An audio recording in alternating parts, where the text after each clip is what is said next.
आप देख रहे हैं न्यूज 100 इंडिया। प्रशासन का बड़ा एक्शन। चर्बी वाले कैंटर मामले के बाद इस्लामनगर में छापेमारी, भारी मात्रा में खाल और हड्डियां बरामद, मकान सील। खटीमा ऊधम सिंह नगर उत्तराखंड। खटीमा में अवैध कटान और पशु अवशेषों के खिलाफ प्रशासन ने अब तक की सबसे बड़ी कार्रवाई शुरू कर दी है। चर्बी से भरे कैंटर के पकड़े जाने के बाद आज प्रशासन पूरी तरह एक्शन मोड में नजर आया। इस्लामनगर गोटिया स्थित स्लेटर हाउस के पास जब टीम ने छापेमारी की तो वहां का नज़ारा देख अधिकारी भी दंग रह गए। मामले की गंभीरता को देखते हुए तहसीलदार वीरेंद्र सजवान के नेतृत्व में तहसील प्रशासन, पुलिस और नगर पालिका की संयुक्त टीम ने इस्लामनगर में दबिश दी। इस दौरान स्लेटर हाउस के पास एक मकान और उसके सामने के परिसर से भारी मात्रा में जानवरों की खालें और हड्डियां बरामद की गईं।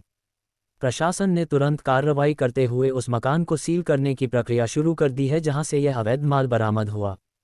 साथ ही मौके पर मिले अवशेषों को सुरक्षित तरीके से डिस्पोज करने का काम भी नगर पालिका की टीम द्वारा किया जा रहा है। तहसीलदार वीरेंद्र सजवान ने स्पष्ट किया है कि इस अवैध धंधे में शामिल किसी भी व्यक्ति को बख्शा नहीं जाएगा। प्रशासन अब उन लोगों की कुंडली खंगाल रहा है जिनका यह माल था। पुलिस और राजस्व विभाग की टीम दोषियों पर सख्त से सख्त कानूनी कार्रवाई की तैयारी कर रही है। मौके पर इस पूरी संयुक्त कार्रवाई में तहसीलदार के साथ भरत चंद, सुमित फुलेरा, अवनीश तोमर, मनोज कश्यप, कमल कन्या और अजय जोशी समेत भारी पुलिस बल और नगर पालिका के कर्मचारी मौजूद रहे।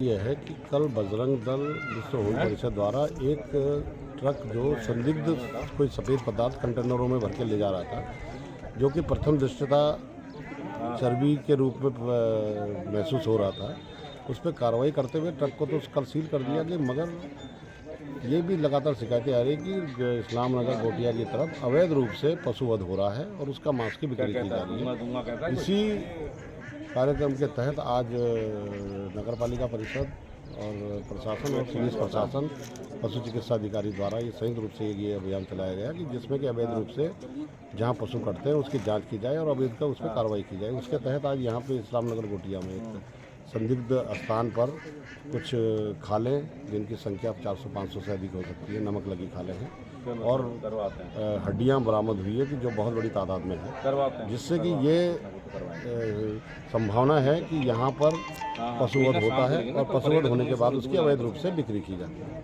इसके तहत आज यहाँ पे आए और इसका सैंपल भरते हुए जांच के लिए भेजा जा रहा है और अवशेष जो है उसको डिस्ट्रॉय करने की कार्रवाई की जाएगी। आगे जो भी कार्रवाई हो जाएगी, अगर ये मकान अवैध रूप से पाया जाता है नदी के किनारे, तो इस पर उस हिसाब से कार्रवाई की जाएगी। प्लॉट में बहुत गंदगी है, संबंधित को नोटिस जारी किया जाएगा कि जिससे कि ये गंदगी क्यों ना इस पर भी वैधानिक कार्रवाई की जाए। ये समस्त कागज पत्रों को देखते हुए और जिसका ये प्लॉट है उस पर भी चालान की कार्रवाई और जो भी विधि के अनुसार कार्रवाई है वो अमल में लाएगी। स्लाटर हाउस अभी विधिवत रूप से चालू नहीं हुआ है, तो जो भी कट रहा है किसी को लाइसेंस नहीं है, तो जो भी अगर ये इस्लामनगर गोटिया में या किसी भी स्थान पर कोई अगर पशु का वध हो रहा है तो वो अवैध है और वो पशु संरक्षण अधिनियम के तहत अवैध काटने की तहत कार्रवाई की जाएगी। मकान का ध्वस्तीकरण, अगर ये जमीन जो ये है ये अतिक्रमित जमीन पर पाया गया तो इसको ध्वस्तीकरण की कार्रवाई की जाएगी।